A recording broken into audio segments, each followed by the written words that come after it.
تقوا علامات د تقوا اهمیت په قرآن مقدس کې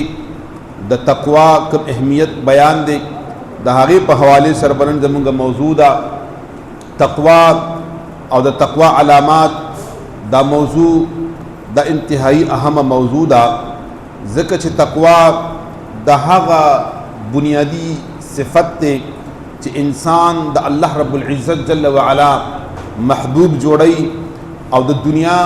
او د آخرت د هر کامیابی ضمانت د په تقوا کې موجود دی.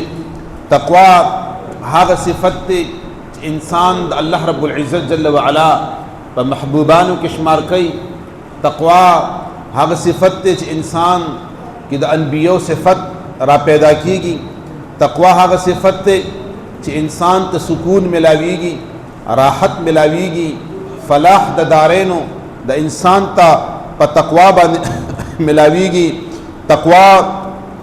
خپل معنا لغوي معنا هغه بچ کیدل دي، پرهیز کول دي. اصطلاحي طور باندې تقوا په زړه کې د الله رب العزت جل وعلا نه یری ته ویلی شي، د هر کار نه بچ کیدل چې هغه د الله او د الله د نبی او د شریعت په رو باندې ناپسندیده وي، ناخوښه وي. د هر کار نه بچ کیدل ته تقوا وي. هر کار چې الله خوښوي، رسول الله خوښوي، د شریعت او د قرآن د تمام احکاماتو د اقوال صحابه او د اقوال نبی موافق د هغې مناسب چې کم الفاظ او کم طریقې کار وي هغې خپلول هغه تقوا هغې ته ویلی شي. قرآن مقدس کې الله رب العزت جل وعلا په سورت حجرات کې آیت نمبر 13 کې الله فرمائی ان اکرمکم عند الله اتقاکم، یعنی پتاسو کې د ټولو نه د عزت والا د الله رب العزت د قربت والا پسندیده انسان د رب کائنات د محبوب مدنی جانان صلی الله علیہ وآلہ وسلم محبوب انسان په مخلوق کې محبوب انسان هغه انسان دی چې هغه زیات متقی وي، هغه زیات پرهیزګار وي، هغه د تقوا او د پرهیز هغه تاج په سر کړی، د تقوا کپڑے او لباس اچولی، او تقوا انسان هغه مقام او حیثیت ته رسي چې انسان د اولیاء په صف کې شمار شي، انسان د الله په دوستانو کې شمار شي. تقوا هغه عظیم سلاح ده، تقوا هغه عظیم طاقت ده، تقوا هغه عظیم قوت ده، تقوا هغه پرواز ده، تقوا هغه معراج ده، تقوا هغه عروج ده چې انسان د رب کائنات جل وعلا درگاہ عالیت رسی. د محبوب کریم صلی الله علیہ وسلم مبارک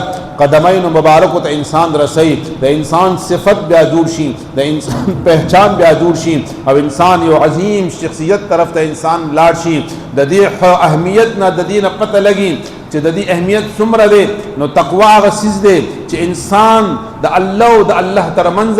کم د دوستۍ، د الله او د الله ترمنځ کم قربت، د الله او د بنده ترمنځ کم راز او کم نیاز او کم د الله او د انسان ترمنځ کم خصوصی تعلق دی، دا غي بنیاد په تقوا باندې دی. دا غي بنیاد تقوا ده، دا غي ذریعہ تقوا ده، دا غي وسیله تقوا ده، دا غي لار تقوا ده. دا غي قواعد او ضوابط کې بنیادی اولنې عنصر اولنې پوره تقوا ده. تقواوی د الله دوستی بوي، تقواوی د الله رب العزت قربت بوي، تقواوی انسان بد رب کائنات جل وعلا په پسندیدہ خلقوں کے راضی. ذکر چې الله رب العزت جل وعلا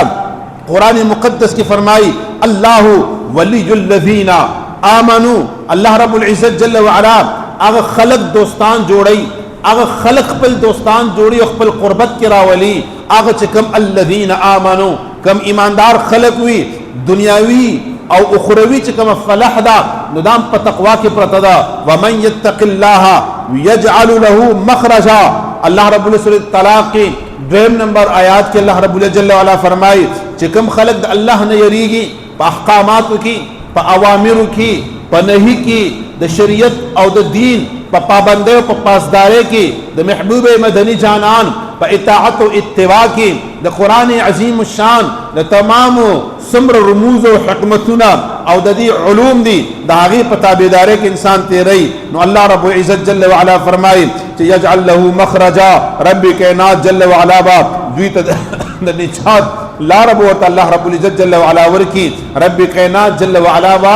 د تبع الله په دنیا کې رب کائنات جل وعلا د مغفرت پروانه جاری کی دا تقوا هغه سیز دی چې دا د قبولیت یو ذریعہ ګرځي د کوم قبولیت د اعمال د قبولیت انسان اعمال کوي کم اعمال صالحه کوي کم انسان فرائض کوي کم انسان سنن کوي کم استحباب کوي کم انسان واجبات ادا کوي نو چې کم عملونه دي داغي د قبولیت چې کم بنیاد دی هغه تقوا دا الله رب العزت جل وعلا محبوب مدنی جانان تا رب کائنات جل وعلا فرمائے انما يتقبل الله من المتقین سورۃ مائدہ کے اللہ رب العزت جل وعلا فرمائے کہ رب کائنات جل وعلا د متقیان ہر عمل هغه د قبولیت مقام ته رسي هغه مقام ته الله رب العزت جل وعلا رسي نو معلومیږي دا چې تقوا او پرهیزګاری دا یو بهترین صفت د انسان دا یو بهترین جامه د انسان دا یو بهترین علامه د انسان چې رب کائنات جل وعلا طرف ته بند دروازې په باندې کلاویږي دنیاوی او اخروی برکات په باندې حاصلېږي انسان ته په باندې مقام حاصلېږي د دې علامات موجود دي په دنیا کې د هر یو څه علامات وي د خصیص علامات وي د بدسیز علامات موجود وي بیماری انسان کی موجود وي داغي خپل علامات وي که انسان کې خص صفات موجود وي داغي خپل علامات وي که بد صفات موجود وي هغه خپل علامات وي د تقوا چې کله په انسان کې تګوري نو هغه خپل علامات موجود وي هغه خپل نخي موجود وي انسان ته پته لګي چې د تقوا په لار باندې او د تقوا په لباس باندې مزین دي د تقوا په تاج باندې د سر هغه چې کوم نه په دې باندې ډک ګرځیدلې دي نو اولنې چې کوم نخا هغه بیانېږي نو هغه په تقوا کې د الله رب العزت جل وعلا نه ير بیانېږي خوف بیانېږي چې د الله رب العزت جل وعلا نه با دغه انسان او دغه شخصیت چې تقوا په دې کې موجود وي نو به د الله نه ير موجود وي الله رب العزت جل وعلا با یریږي په تمام معاملاتو کې په تمام کارونو کې بل نبی کریم صلی الله علیه وسلم مبارک فرمایي تقوی او متقی انسان هغه ظاهر او باطن دا پر صفایت طرف ته وي یعنی داغه د زړه حالات با دا به کوم نه هغه با خاروي د انسان په جون باندې با داغه د اعمال هغه کوم اثرات ته اب موجود وي د گفتگو او د تکلم او د برتاو کوم طریقې کار دی دا به د انسان نخکاروي دا به اظهر وي نو دا به تقوا په لار باندې زی آقا کریم صلی الله علیه وسلم مبارک فرمایي چې دا تقوادار سره متقی سړي با لوی علامه داوي چې دا به منځګزار وي باقاعدګۍ سره با خپل منځونه ادا کوي د الله رب العزت جل وعلا سره د پیوس کېدو کوشش وکړي د تعلق د جوړېدلو کوشش وکړي انسان د تقوا چې کوم بل علامه ده هغه اجتناب د حرام نه کوي اب اجتناب د هغه حرام نه کوي چې کوم قرآن حرام کړی دي شریعت حرام کړی دي دین حرام کړی دي نو متقی انسان د حرام سيزونو نه هغه به کوم دینو هغه نه بزان ساتي د صبر او د شکر کیفیت به په انسان کې موجود وي چې انسان کله تقوا او د پرهیزګاری هغه عظیم او لوی منصب باندې کړ انسان بغي باندې انسان ناس وي نو هغه انسان کې به صبر او شکر موجود وي یعنی متقی انسان دی به همیشه په ازمایش باندې صبر کوي دی به همیشه په ازمایش باندې انسان صبر کوي او بیا به هغه نعمتونه چې کوم الله ول ورکړي دی په هغه باندې شکر وباسي ځکه چې قران عظیم الشان کې حکم د صبر راغلی دی او رب کائنات فرمای ان الله مع الصابرین رب کائنات جل وعلا برکت د رب کائنات مدد د رب کائنات نصرت دا د کوم خلقو د پاره دا د صابرینو د پاره صبر کون کې خلقو د پاره ولئن شکرتم لازیدنکم رب کائنات جل وعلا فرمای ته تاسو زما په نعمتونو باندې چې صبر وکړه زبر لنورم زیات کم او سمر دی وان تعدوا نعمت الله لا تحصوها رب قدیر لم يزل فرمای چې د نعمتونو فراوانی خو دومره ډیر ده چې انسان را پاسيږي او هغه نعمتونو شماره شروع کی نو د هغه نعمتونو شماره به کوم د انسان به نکړي دا د انسان د وس خبر نه ده الله رب العزت جل وعلا محبوب فرمای چې د چا په شکر په نعمتونو باندې د چا په زبان کې موجود دی دا متقی انسان دی. څوک په ازمایش باندې په امتحان باندې په تکلیف باندې په درد او الم باندې په غربت او په تندرستی باندې انسان په هر حالت باندې صبر کوي او دا صبرناک وي ځکه زموږ ایمان دی والقدر خیره وشره من الله تعالی. زموږ دا ایمان دی ومن يعمل مثقال ذره خيرا يرى ومن يعمل مثقال ذره شرا يرى. زموږ دا ایمان دی چې الله رب العزت جل وعلا قادر مطلق ذات دی. زموږ دا ایمان دی والله علیم بذات الصدور دی. زموږ دا ایمان دی نحن اقرب الیه من حبل الورید دی. هغه ذات بابرکات چې هغه په خپل بندگانو باندې شفیق هم دی، هغه ذات چې الرحمن هم دی، هغه ذات چې الرحیم هم دی، هغه رؤوف بالعباد هم دی، هغه چې الله رب العزت جل وعلا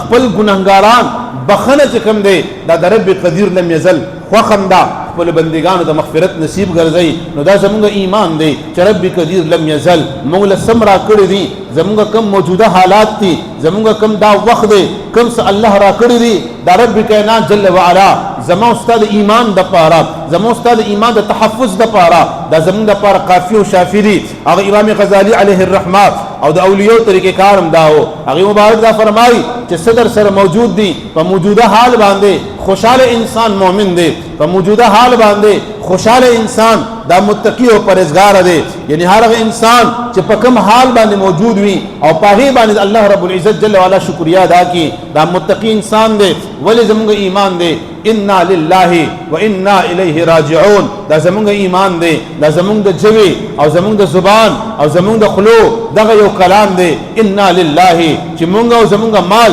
زموږ دولت، زموږ بچی، زموږ زندگی، زموږ دا ټول هر څه دا د پروردگار عالم دی و انا الیه راجعون دی. مونږ هم ورتقی والو، زموږ مشران هم لاړل، زموږ کشران بمزي، مونږ بمزي. مال فانی دی، دنیا فانی دا، اسمان او زمکه فانی دا، کائنات فانی دی، ہر یو فانی دی. ويبقى ربه ذو الجلال والاکرام. کہ پدی کائنات باندې، پدی زمین او اسمان باندې، پدی کائنات باندې، پدی تمام کائنات باندې کہ یو رب او یو کما الله رب العزت جل وعلا ذات ته چې دا باقی وو، دا باقی دی، دا باقی وی. رب لفنا نشتا، رب کائنات جل وعلا ذات لم یزل دے، لم یولد دے،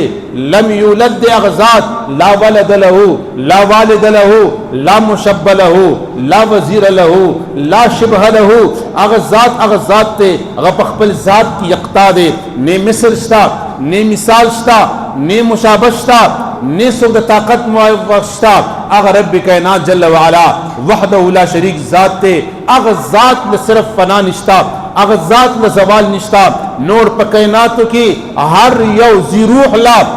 ہر یو غیر زی روح لا، کا روح والا دے کا غیر روح والا دے، کا تقوادار دے او کا غیر تقوادار دے، کا مومنان دے او کا غیر مومنان دے، کا انبیاء دے او غیر نبی دے، کا رسول او غیر رسول دے. ہر یو زی روح او غیر زی روح لا فنا موجود دا. بس خالق و مخلوق کے دغه فرق دے. خالق ہمیشہ پاتې کیدون کې دے، مخلوق ہمیشہ ختمیدون کې دے. خالق ہمیشہ په عروج کې وي، مخلوق به زوال طرف ته روان وي. خالق به ہمیشہ طاقت کی موجود وي، مخلوق با کمزوری طرف ته روان وي. خالق با ہمیشہ د چا محتاج نی، مخلوق با ہمیشہ محتاج وي. چاہے نبی وي، چاہے رسول وي، چاہے فرشتی وي، چاہے تقوادار او پرهیزګار وي، هیڅ څوک هم داسې نشته چې هغه به حاجتمند ني. هغه د خالق هم حاجتمند دي، هغه د مخلوق هم حاجتمند دي. مخلوق هم یو بل سره لازم او ملزوم دي. هغه حقيقي محتاجي د الله دا، مجازي محتاجي دا د مخلوق دا. پلار او زوی لازم او ملزوم دي. پلار زوی تا، زوی پلار تا، استاد شاگرد تا، شاگرد استاد تا، استاد مقتدی تا، مقتدی استاد تا، مشر کشر تا، کشر مشر تا. دا لازم و ملزوم دی. دا دنیا طریقہ کار دے. الدنیا بالوسائل لا بالفضائل. دنیا پا وسائل دا، جن پا وسائل دے، زندگی پا وسائل دا، معاشرہ پا وسائل دا. دا نشی کے دے کہ انسان پا خپل زی باندے مکمل طور باندے پا خپل تمام کارونو کی دا پورشی. دا اللہ قانون نہ دے. انبیاء رسول په کائناتو کې د الله مقرب خلق تیر شوي دي هغې ته هم د دنیا مجازي هغه ضرورتونو په بنا باندې هغې ته هم د مخلوق ضرورت و هغې ته هم د صحابو ضرورت و هغې ته هم د دغې مخلوق ضرورت و هغې ته هم د دغه قارون ضرورت و دغه مونږ ته هم دی خو زمونږ د ایمان دی حقیقي او حقیقي کولو والا ذات حقیقي مراد پوره کولو والا ذات دا د پروردگار عالم جل وعلا ذات تے ورب کائنات وسیلی نہ بغیر رب کائنات جل وعلا نہ فرمائی وابتغوا الیہ الوسیلہ حضرت موسیٰ کلیم اللہ اگے مبارک چکل وی بیمار شا روایت لکلی دی نو وی اگے چکم نو اللہ رب العزت جل وعلا دی رب کائنات سے بیمار ما رب کائنات جل وعلا حکم دا امر دا انار کا انار خلا اگر انار خرق لا ٹکی گنا بیاوی اللہ ٹکنے ما اللہ رب فرمائے جلال شفلانی علاقی تا فلانی علاقی کے طبیب موجود دے حکیم موجود دے اغل ورشا اغل چیزا تکم نسخہ در کا اغل استعمال کا اغل لاڑلو اغل چکل نسخہ والا ورکولا نو عجب خبر دادا اماغ نسخہ ورلا ورکا انار ورطا اخویلو اغل آغلو کورتا انار اخوڑلو رب ورلا صحت ورکا رب کائنات جل وعلا تجدد موسیٰ علیہ السلام فرمائی چھ رب کائنات جل وعلا داخو مخکم میں استعمال کرے ہو اس میں استعمال کو رب کائنات فرمائی ورطا شفا ورکون کے زیمہ شفا د حکیم پلاس کی نشتا شفا د طبیب کی نشتا شفا پا انار کی نشتا شفا ورکون کے زیمہ خو زی پا وسیلہ باندے ورکوما زی پا طریقہ باندے ورکوما دا اللہ قدرت دا اللہ سنت دا اللہ فطرت دا اللہ عادت دا پا دے ندے جاری شوے بغیر دا وسیلینا ہاں زمانگا ایمان دا دے چھ رب بغیر دا وسیلی کولی شی لکا رب کائنات کردی دی آدم صفی اللہ اگورا نیم مورشتا نیم پلارشتا رب کائنات جل وعلا آدم صفی اللہ رب کائنات را پیدا کا حضرت عیسیٰ روح اللہ اگورا دا پلار نشتا رب کائنات دا مور نے پیدا کا حضرت یحییٰ علیہ السلام اگورا پلار دا 110 سال لے مور دا 90 سال دا رب کائنات جل وعلا آغم چکم دا یحییٰ علیہ السلام پیدا کا اللہ رب العزت جل وعلا بی بی حوا اگورا رب کائنات جل وعلا دا آدم علیہ السلام دا کسی پختین پیدا کا نو زمانگا ایمان دا دے زمونږ ایمان دا دی چې الله کولی شي الله رب العزت کولی شي الله کولی شي خو رب کائنات جل وعلا عادت مبارکات دا په ذریعه دی دا په وسیله دی دا د رب کائنات په یو لار دی دا په قعودو که په ضوابطو باندې دی دا په اصولو په نوابطو باندې دی رب کائنات جل وعلا انسان باندې ډیر لوی کرم کړی دی ډیر لوی فراوانی کړی دا لکه رب کائنات جل وعلا په قرآن مقدس کې الله فرمای په سورۃ الرحمن کې الہ العالمین جل وعلا فرمای چې دا سم په دې دنیا کې دی دا به هر یو سیز فنا شي هر یو سیز به فنا کم بیا فرمای فبأي آلاء ربكما تكذبان اے زما بندگانو تا په رب کائنات کم نعمتونه هغه به کم دي نو تاسو یادوي ډیر توجیهات پدې کې لیکل دي مفسرینو شارحینو پکې لیکل دي یو پکې دام لیکل دا چې دا ډور لوی نعمت انسان پلار وفات شي د انسان نیکه وفات شي د انسان مشر وفات شي او دا یو لوی نعمت ده دا الله فرمای دام لوی نعمت ته دا غي چې کوم توجیهات فرمای علماء کرام هغه فرمای چې کچره انسان دغه پلار چې کله هغه عمر ته ورسیږي چې کله عمر دغه زیات وي او انسان کله دغه خدمت کوي په خدمت کولو باندې انسان د جنت د حصول په ځای باندې چرته د دوزخ لار خوخه نه کی چرته انسان هغه طاقت او استطاعت او هغه چې کم پد کې صلاحیت او کیفیت موجود ده د خدمت هغه جذبه او عنصر موجود ده چرته هغه حتی نه رسیږي چې انسان لاسونو چت کی او انسان هار اومني لکه انسان د یو پلار په خدمت باندې کم حتی انسان رسیږي کدا غرنګ انسان نکد ژوند دی بے غور نکد ژوند دی بے ټرن نکد ژوند دی او داسې نسلونه موجود وي دغه انسان به کما حقه هغه خدمت نو کړي نو دا څومره لوی نعمت ته رب کائنات د خدمت مکمل ورکی رب کائنات جنتم ورکی رب کائنات کی رضام شي او رب کائنات جل وعلا په عزت او په حیا باندې خپل بندا په خپل وخت باندې خپل ځان ته چې کوم نو راوبلی نو اے خلقا اے مسلمانانو الله رب العزت جل وعلا کریم و مهربان رب دی هغه کریم مهربان رب زمونږ خالق او مالک دی نن دا خبره عزت کوي چې زمونږ رب په هر یو سیز باندې قادر مطلق ذات ته په کوم حال کې چې تاسو یې په دک حال باندې خوشاله شئ په خپل ځای باندې استقامت اختیار کړئ په خپل اراده باندې په خپل سوچ باندې په خپل فکر باندې په خپل طریقې کار باندې د حلال رزق دپاره چې کومه منډه ستاسو ده کوم کوشش تاسو دی په هغې باندې تاسو ودرېږئ نتیجه دا په الله دا محنت زمونږ دی نتیجه الله دا حرکت زمونږ دی برکت د الله دی منډه زمونږ دا ثمره د الله دا څومره چې زمونږه لاس او خپې خوځول دي دا زمونږ دي هغې نه د برکت چینې جاری کول دا د پروردګار عالم جل وعلا کار دی هغه رب کائنات جل وعلا فرمایي چې ای زما بنده ډیر کله ته داسې کېږي چې یو بنده یو څیز خوښوي خو هغه د هغه دپاره سودمند او فایدهمند وي الله وله نه ورکوي ډېر کله ته مونږ د یو څیز نه